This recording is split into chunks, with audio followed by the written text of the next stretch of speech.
It becomes something new. Now it means to build or raise something. For example, we need to put up the new picture on the wall. And it's always verbs with a little word added. Yup, always with verbs. That's why we call them phrasal verbs. You take a verb and add a small word, and suddenly it's a phrase with a new meaning. We find these in almost every conversation. For example, I will look after the dog. Look after is another phrasal verb we use all the time, which just means you'll take care of something. Today we're focusing on the ones we use in our daily routine. When you talk about your day, getting up, checking messages, cooking, walking the dog, phrasal verbs pop up a lot. There are a lot of them. And they're actually pretty easy once you know how to use them. So what we'll do next is play a short conversation between the two of us. Let's listen first. And hey, don't worry if you don't catch everything the first time, because we'll explain everything right after. That's right. We will break it down for you. Morning, James. You look a bit tired. Didn't sleep well? Not really. I woke up at 6:30, but I didn't want to get up. The alarm kept ringing. I know that feeling. I usually wake up at 7 and hit snooze at least once. Then I rush to freshen up and get dressed. Same here sometimes. After I get dressed, I usually put on my gym shoes and head out for a quick run. A run before work? That's impressive. I just make breakfast and try to tidy up the kitchen a little before I set off. My breakfast is coffee. I pick up a cup on the way. Sometimes I grab a croissant if I'm really hungry. Smiling coffee is my best friend too. So, after work, what do you usually do? First, I try to clock out on time. Then I clean up the living room, put on a podcast, and relax. That helps me wind down. I usually pick up a book after dinner. Reading helps me get through the stress of the day. That's smart. I usually just watch my favorite shows until I feel worn out. I really should turn off the TV earlier. I think we all do that, don't we?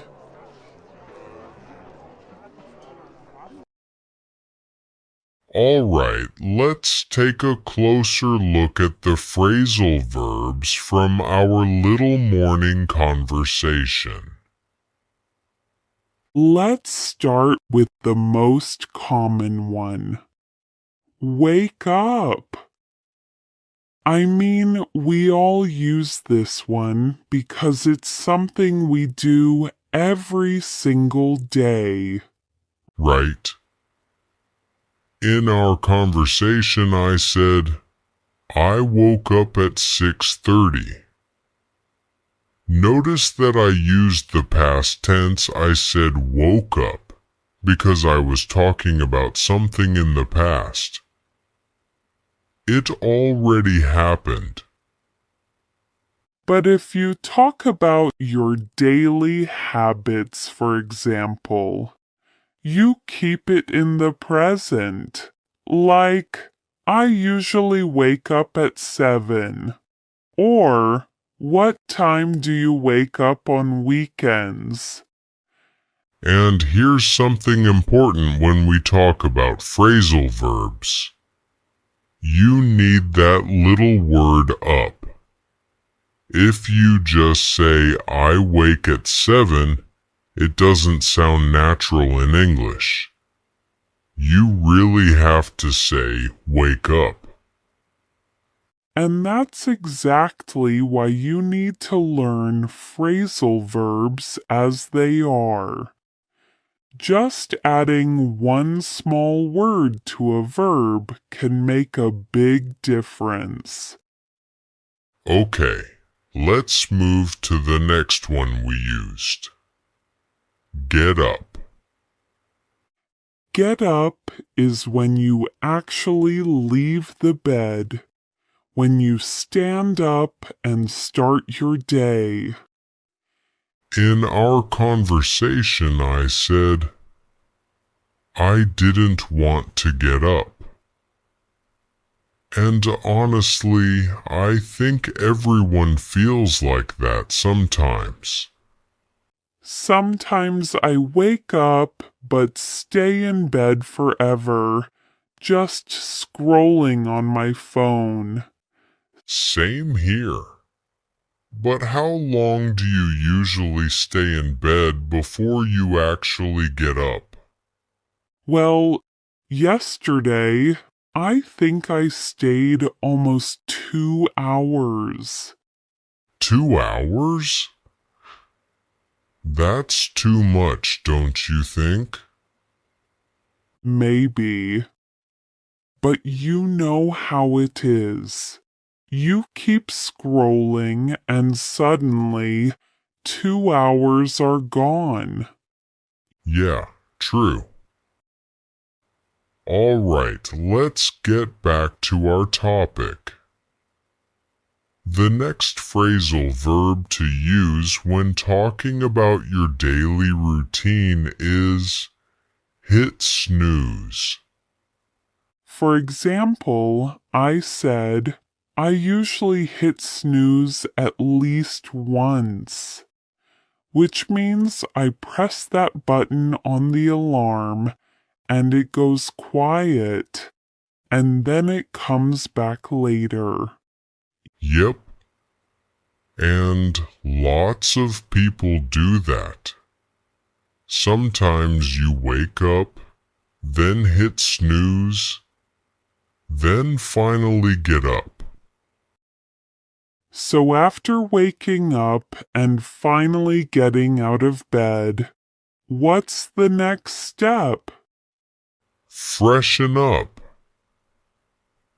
In our conversation, I said something like, I rush to freshen up.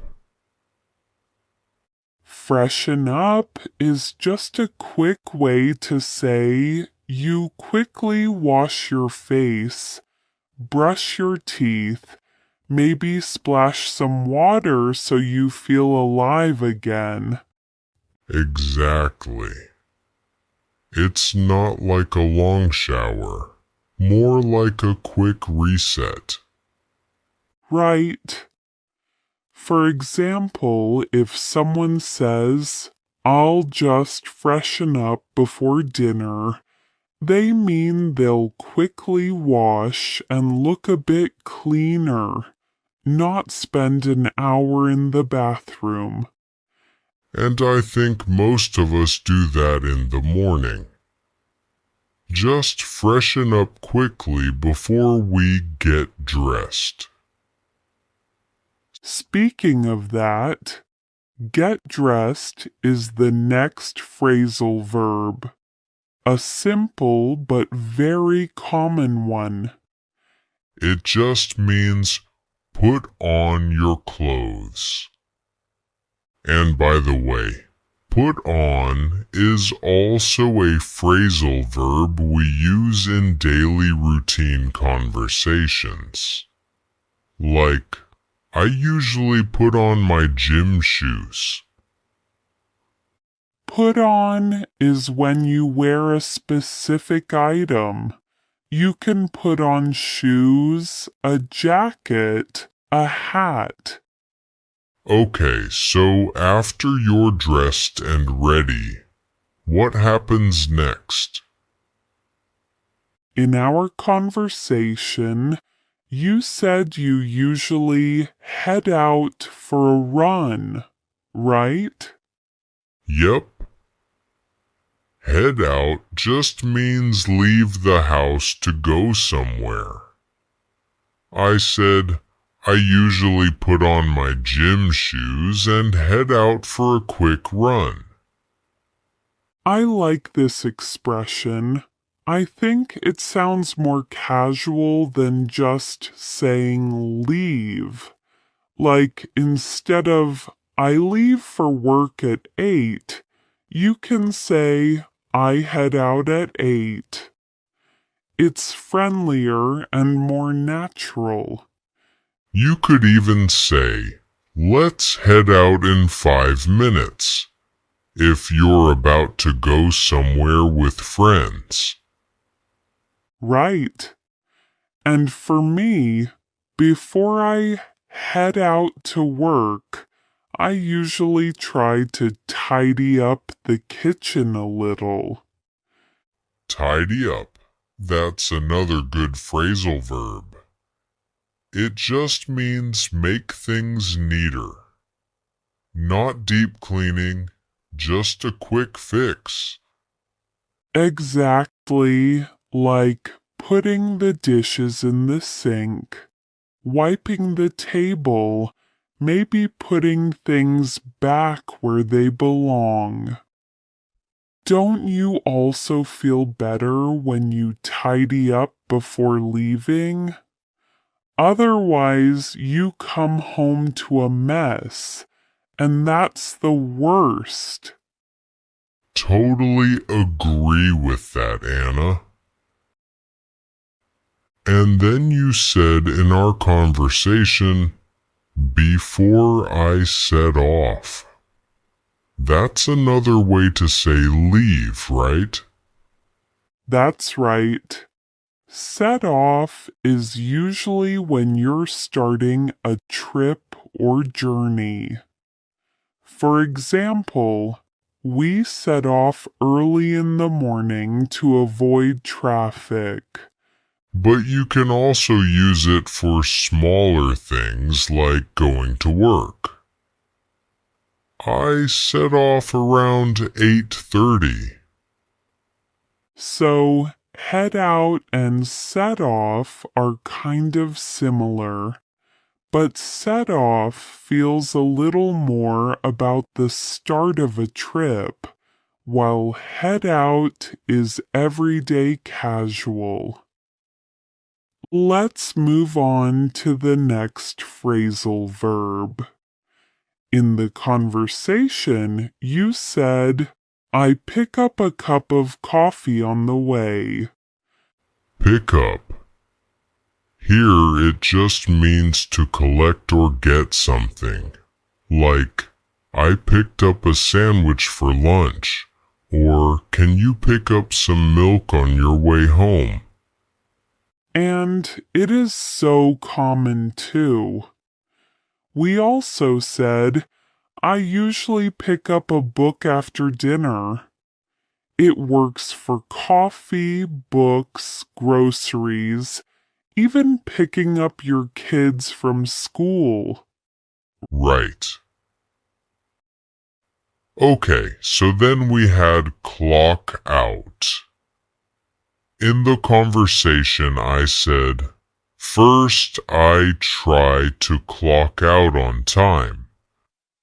That's a very workplace kind of expression, isn't it? Definitely. Clock out comes from the old days when workers used a time card machine. You would literally punch a card to show you finished work. These days, we still say clock out even if it's digital.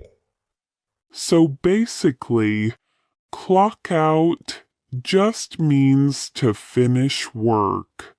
Like, I clock out at 5 today. Yup. And you'll also hear clock in, which is the opposite when you start work. I clock in at 9 every morning. And after you clock out, you said you usually clean up the living room. That's right. Clean up is similar to tidy up, but it feels a little bigger. Yeah, like with tidy up, you just make things look neat. But with clean up, you're actually wiping surfaces, vacuuming, maybe washing dishes. Exactly. For example, let's clean up after the party. Or, he cleaned up his desk before leaving. Okay, so after cleaning up, I said I put on a podcast and relax. And I also said that helps me wind down. Wind down. It's such a nice way to say relax. You don't just stop working, you wind down, like slowly calming yourself after a busy day. Exactly. Like a clock slowly stopping. You could say, I usually wind down with a cup of tea. For me, reading is the best way to wind down. Which is why in our conversation I said, reading helps me get through the stress of the day. Right. Get through. That's another phrasal verb. It just means to survive or manage something that's hard. Like, how did you get through that exam? Or, I got through a really tough week at work.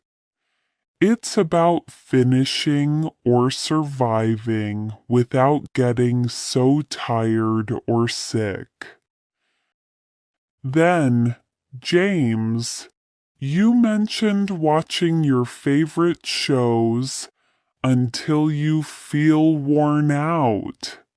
Yep. Worn out just means being really, really tired. For example, after that long hike, I was completely worn out. Or, she felt worn out after working all weekend. It's a very natural way to say you're exhausted. And that's why I said I should turn off the TV earlier. Turn off is another everyday phrasal verb.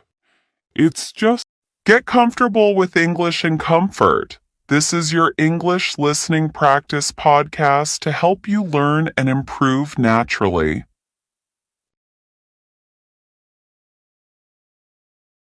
Hey everyone, I'm James. And I'm Anna. Anna, it's great to be back with you. Well, same here, James. Glad to be here. So, do you know what phrasal verbs are? Of course, like for example, the phrase sit down, right? Exactly. And that's our topic today. Let me explain it simply for everyone. Let's use the verb put. We all know put, right? Like, put the cup on the table. But if you add a tiny word, like up, and make put up, the meaning completely changes. It becomes something new. Now it means to build or raise something. For example, we need to put up the new picture on the wall. And it's always verbs with a little word added. Yup, always with verbs. That's why we call them Vocabulary preview. So in our vocabulary preview, we'll look at a few important words that will help you to understand the dialogue a little bit better. Exactly. And the first word is weird. Weird. Weird. Weird. Now, this is a common word you probably hear all the time and in a lot of different situations. So we wanted to explain it today. Yeah, this word just means strange. It's strange. Yeah. Weird person is a strange person. Exactly. But the thing about this word is if you are a young person, let's say under the age of 35, you'll probably use it about 100 times a day. Weird. Yeah, It's just such a good sounding word. Weird. it is. Okay, but the thing is that even though it's probably more commonly used in American English, it's still widely used for British English as well. Yeah, that's true. So, but maybe in British English you would say something like, Odd. it's odd. Yeah. That's more common. Okay, let's look at our second word.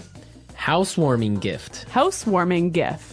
Housewarming gift. Housewarming gift. Now, this is a cultural thing. It's really common in North America to give a housewarming gift to someone. Yeah, if I move into a new house, maybe some of my friends or family will bring a gift over to make my house a little bit more beautiful. So something like a photo frame or maybe a plant, or sometimes even like maybe a basket of pastries or something. Oh, okay. Well, Yeah. I've never gotten one of those because I Really? don't have a home. Oh, where do you live? On the street? Well, I don't have my own home, so I have never gotten one of those. Okay. Okay, so we're ready now to listen to our dialogue. So we've got two housewives who are gossiping about what's going on in the neighborhood, and let's listen to what happens.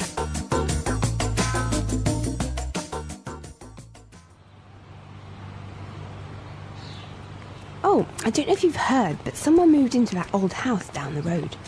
Yeah, I know. I met the owner of the house yesterday as he was moving in. His name is Armand. Really? What's he like?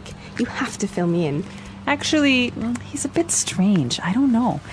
I've just got a bad feeling about him. Really? Why? Well, yesterday I brought over a housewarming gift, but Armand started acting really weird, and then he practically kicked me out. I tried to sort of peek into his house, but everything was so dark inside that I couldn't really get a good look. The whole thing really creeped me out. Well, you'll never guess what I saw this morning. A delivery truck pulled into his driveway and it dropped off a long rectangular box. It almost looked like a coffin. You see? Why would he... Hello, ladies. Armand! Oh, you scared the heck out of me. This is my friend Doris. Pleasure to meet you. If you're not doing anything tonight, I'd like to have you both for dinner. I mean, I'd like to have you both over for dinner.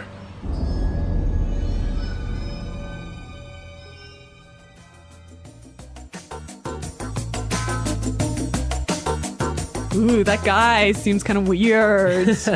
You can hear his voice is like a weird guy, right? Yeah. All right, let's take a look at our language takeaway and look at some of these great words. Language takeaway. So our language takeaway focuses on several words from the dialogue that we feel are really important for you to know. Exactly. And we have 4 of them for you today. Why don't we look at the first one? Okay, so the first word is a bad feeling. Bad feeling. A bad feeling. A bad feeling. So we've got a few examples that will help you to understand how this phrase works. Example 1. I don't like Kelly's new boyfriend. I've got a bad feeling about him. Example 2. It's so dark. We shouldn't be out here. I've got a bad feeling about this. Example 3. I've got a bad feeling about this trip. I feel like something's going to happen. Maybe we shouldn't go. Okay, so basically you think something bad is going to happen. Yeah, you have a sort of uncomfortable feeling. Okay, that makes sense. I have a bad feeling about something. Exactly. Okay, let's look at our second word now. Kicked me out. Kicked me out. Kicked me out. Kicked me out. So when someone kicks you out, it's they force you to leave. You don't want to leave, but they force you to Yeah. Marco, have you ever kicked someone out of your class? leave. Yes, I have. Really? Yeah. If you misbehave in my class, you're kicked out. So you're pretty strict, huh? Well, sometimes I am. Okay. Okay, also maybe you've kicked your husband out of bed. I might have done that once or twice before. We'll have to ask him. I'm sure he has. All right, so that's what it means. You force someone to leave the house, leave the class, leave the bed. So kicked out of class, kicked out of the house, kicked out of bed. Exactly. Great. Let's look at our third word now. Creeped me out. Creeped me out. Creeped me out. Creeped me out. Now, this is a really common phrase. I like this phrase a lot, and we've got some examples for you to listen to help you understand this word a little bit better. Example 1.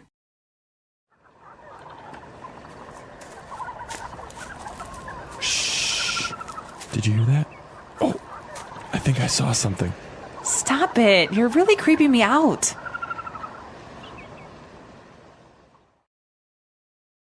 Example 2. This place really creeps me out. Let's get out of here. All right, well, I have a confession to make. I'm kind of creeped out by clowns. You are? Yes, I don't know. They're just creepy. They scare me. I don't know. Really? Yeah. So, what is it about clowns that scare you so much? I don't know. They're just white faces and weird paint. I don't know. It's just creepy. And the way they laugh. Oh, I don't know. No. Maybe you had a bad experience with clowns as a child. Probably. I watched the scary movie about clowns or something. Yeah. All right. So creeped me out basically means made me feel uncomfortable. Yes, it scares you. Yeah. Well, speaking of being scared, we have our final word for language takeaway, and it is scared the heck out of me. You scared the heck out of me. Scared the heck out of me. You got really scared. Yeah, I think this is a quite common way of saying, you really, really scared me. Yeah. Okay, we're ready to listen to our dialogue again. Now, try and see if you can catch all these phrases that we just talked about.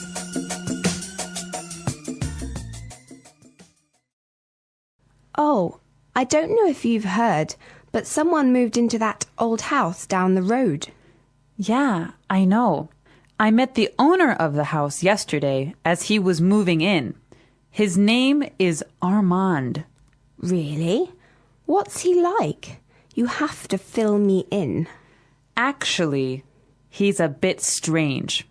I don't know. I've just got a bad feeling about him. Really? Why? Well, yesterday I brought over a housewarming gift, but Armand started acting really weird, and then he practically kicked me out. I tried to sort of peek into his house, but everything was so dark inside that I couldn't really get a good look. The whole thing really creeped me out. Well, you'll never guess what I saw this morning. A delivery truck pulled into his driveway and it dropped off a long rectangular box. It almost looked like a coffin. You see? Why would he... Hello, ladies. Armand, you scared the heck out of me. This is my friend Doris. A pleasure to meet you.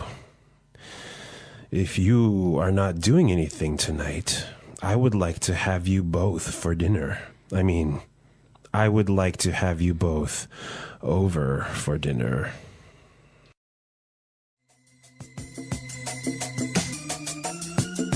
You know, one of the things I really like about this dialogue is there's a lot of great phrases that will help you to gossip. That's a good observation. So I think it's time for Fluency Builder. Fluency builder. In Fluency Builder, we take a simple phrase or a simple word you already know and show you how to express the same idea a little bit more naturally. Okay, great. So let's take a look at our first item for Fluency Builder. So when you gossip with somebody, you often tell them news or information that they don't know already. And you might start by saying, "Did you know that?" Or you can say, "Did you hear?" Yeah, both of those phrases are perfectly fine, but if you want to sound a little bit more native-like when you're gossiping, you might try out this phrase from the dialogue. I don't know if you've heard. Yeah, that's a really good phrase. You're saying exactly the same thing, but in a really natural way. It's a great one for gossiping. So, Marco, I don't know if you've heard, but Chinese pod is up to some pretty crazy things. See, that's exactly how you would use that phrase. So now let's take a look at our second item. Now, when you're gossiping, you want information. That's right. So you might say, "Oh, tell me about it." Or something like, "Give me the details." Yeah, and again, both of these examples are perfectly fine, but when you're gossiping, you might want to try something like this. You have to fill me in. You have to fill me in. Fill me in. Yeah, that's what I would say. Fill me in, give me the details. Fill me in. Fill me in on today's gossip. Okay, so let's take a look at our third item. Now, if you have some juicy, gossipy news, and you want to start up a conversation, you might use this phrase here. Well, you'll never guess what I saw this morning. Well, you'll never guess what I saw this morning. that's a really good phrase. You can change it a little bit. You can say, "You'll never guess who I saw." Or "You'll never guess what I heard." Exactly. Very excellent gossip phrases. We're teaching you how to